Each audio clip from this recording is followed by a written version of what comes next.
Uganda y'enkya.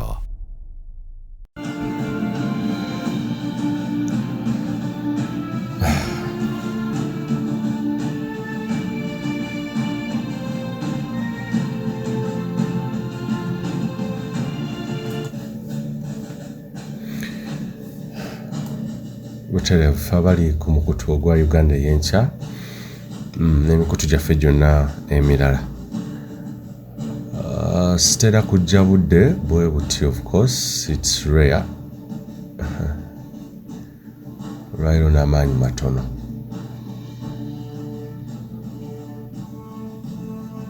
Muziko wa Gabonga Moses Wamala. Tujja kuguma mpola mpola tubyogere. Byakwegumya bwegumya naye. Eddoboozi nno wendikoledde ziri ssaawa 11 mu ggwanga Uganda ez'okumakya. Yes. Nnaku z'omwezi ziri 24 Oktoba mwaka 2022 wenkoledde eddoboozi lino. Kuva ssaawa 8:23 sinneebaka. Abamanyi obulungi neebaka bukya naye olwaleero otulo tukyagaanye. Maziga na Biwoobe. Jakana Nadduli amawulire genfunye essaawa zibadde 8:23.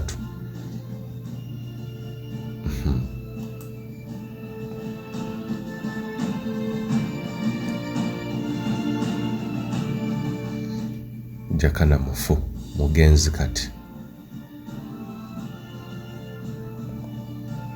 Ekintwalidde obudde obulungi kuva ssaawa 8, 9, 10 okutuusa essaawa zino. I had to accept. Bali nogenda mu acceptance mode naye ekyagaanye. Amawulire gumulaba ku social media, Facebook, muganda wange Kimbugwe UNN ndoza ya social breaking amawulire ago. Bannange simafu mawulire matoofu. Esimu gye nfunye ya muganda we ankubidde.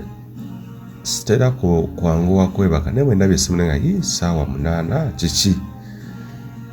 Ate nga tatera kukikola, tatera kwogera ssaawa ezo. Neŋŋamba kiki ne ngikwata nga byakumbikira Jakana Nadduli nga bw'avudde mu bulamu bw'ensi.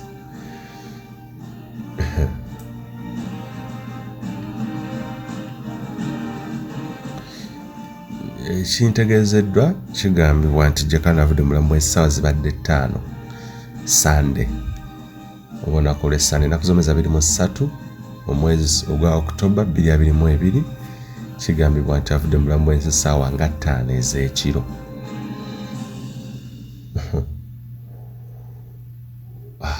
Annange ebyokwogera bitono nange kennyini abibawa bibabuulira sina.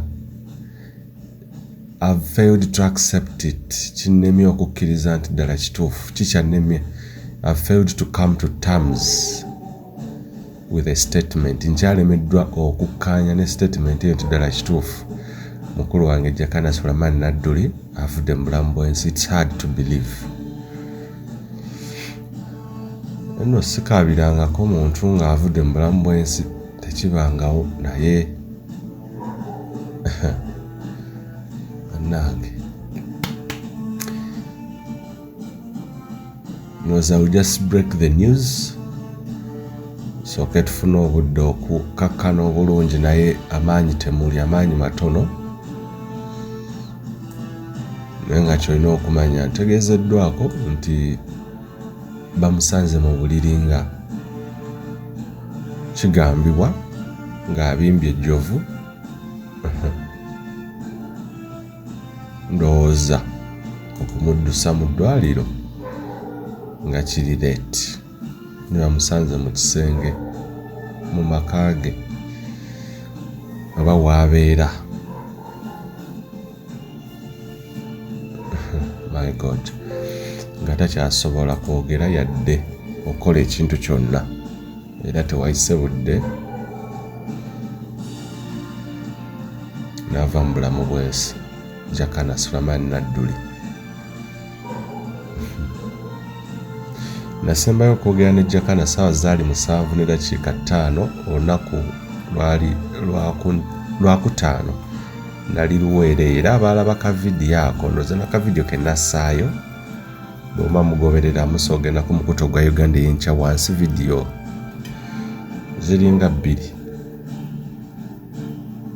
Yes, kati ey'okusatu okuva wansi bala okuva kweneesembye wakano koolaba kati eba yakuna. Yes, ziringa 3 selfie video ginakwata behind the scenes olunaku olwo nasembayo okwogera ne Jakana ssaawa zaali 7:05 naliwo obulenzi eyo naye twali tususseeyo nga tuli kasana luweero gye twayogera ne muzeeyi Magala gye twali tukoze show bwe namaliriza nga nina okukola show ne kansala Zimula Sserunkuuma ne ngamba kankubire ku muganda wange twogeremuuko era lwali lwakutaano ssaawa 7:05 naŋŋamba ndi Kampala eno ngenze yali ava mu ddwaliro. Yes, kuba yagendayo lwakuna era n'akuwa empiso ng'era bwe kibadde mu treatment zonna zabadde alina okufuna. Yes, kwabadde atera okugenda n'afuna treatment n'akuwa n'empiso oba n'afuna treatment in brief. So ne tuwayamuuko n'ebimu bye twali tulina okwogera ebyali bitalina kwogerwa ku ssimu n'agamba funa akaddo gye twogeremuuko waliwo plan zenjagala tukwasaganye nga n'essaawa eno we tubadde mu kuteekateeka okumaliriza omukutu okuguzimba omupya amannya ge mwaweereza naye byonna tebisobose kaakati kuba nali mugambye funa akaddo gye tutuule tukuba akalulu ku mannya gano agasukka mu 50 tugakubeko akalulu at least okukyuzinga erinnya democratically at least nga tetukoze independent decision that is tukikole democratically tukuba akalulu ku mannya tugulewo omukutu ogwo ng'ebyuma tubifunye. Nange bingi byenja okwogera mu maaso ne kansooka eŋŋume naye we nasembayo okwogera naye nga wulira si gamba nti mulwadde ali awo nnyo ng'amaanyi ayogeza amaanyi nga mwegali siga nti muntu adde ku ndiri ali bubi nnyo ali mu mbeera mbi.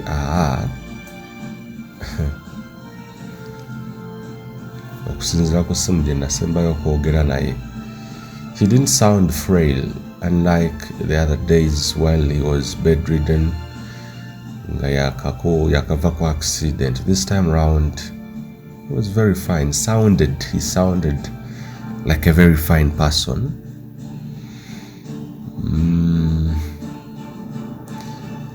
There was a similar phone call ya lasting for 2 minutes nga tuwayamu okwo kuba we namukubira atera nnyo okujoking at times.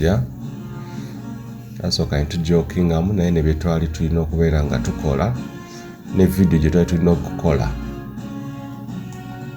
naye tetusobodde nakukwatagana wadde osisinkagana.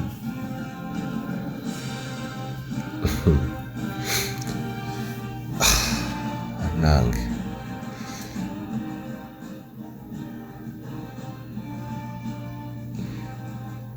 naye nga kati tugendagenda ew'obulenzi Luweero tulabe ekiddako ebyokuziika kuba mukimanyi nti mu Siraamu family enzikiriza ya Buyisiraamu bakkiriza mu ddiini enzikiriza ya Buyisiraamu aba talina kusula. So mu byonna mwekumire ku mukutu gwa Uganda ey'enkya naye bwe bubaka bwe nziza okubategeeza nti yes amawulire ge mulaba matuufu. Jakana Nadduli avudde mu bulamu bw'ensi lubadde lwa 23 omwezi gwa 10 October mwaka 2022. So he's no more. Simanyi bwe ntandika bannyonnyola bategeeza nti anyway Katonda yatuweera yajjawo naye gega mawulire agaliwo. Jakana Nadduli, he's no more. He's gone for good. Nange bingi ebiroto byabadde alina bye tuzze tukubaganyako ebirowoozo twogera bwe tuzze nga tusinkana nga bye tugenda okukola byonna tutera okuwayaamu. They have all vanished. They have all bisigadde ku nsi. Naye kale tweteekateeka kusimbula kuva wano olaba nga ate tugenda tulabe ekiri eruweero n'embeera yonna.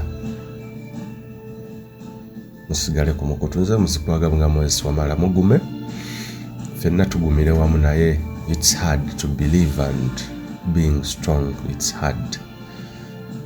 Very hard. Okufa kwa Jakana kutegeeza bingi naye wafiiridde abadde kyajje aweze olunaku lwe namukubira ennaku z'omwezi 21 Friday lwe yali awezezza omwezi bukyanga ava mu kkomera bukyanga aweebwa bail. He spent only a month after okuva Butuntumula prison. Yaweebwa bail ojjukira lwali lwakusatu ennaku z'omwezi 21 omwezi gwa September. Bamukwata nga 5 yali Monday September. N'avaayo nga 21 mu kkomera gye yali Butuntumula n'aweebwa bail ku kooti. Jakana afudde October 23 mwezi gokka. Mwezi gwamaze ku nsi bukya nga ava mu kkomera 30 days. Kale tugambe 31. My God.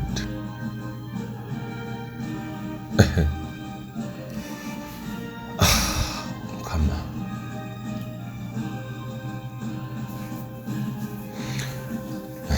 Esaawa tetuyinza kumanya era nakwogera nti kino kwaki ekimusu oba kinaye.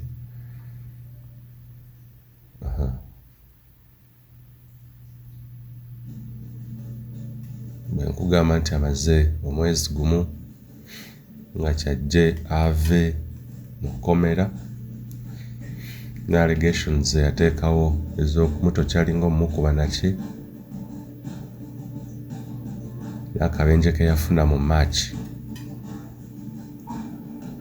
Omutegevu oba otegeera ya so sibeerangako nno ndi mu eddoboozi liri lwaleero n'ebyokwogera bimbuze. Amazima I'm feeling a lot of headache. I'm not okay. Very puzzled. Mu statement tugamba I have failed to come to terms. Kwegamba obeera in a devastated state. Obeera even beyond a quagmire. Yeah? Yes, situation gendim. Kuva saawa 8. Kuba ntera kwebaka saawa zino 10 naye olwaleero sikikkiriza nti kituufu. Naye information yonna gye nnina basewo ne bannyawo Jakana Nadduli is no more. He's gone.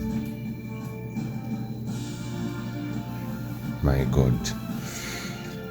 Musigale ku mukutu naye mawulire agaliwo. Kitalo nnyo nnyo ddala. Nze muzukulu wa Gabo nga Moses Wamala.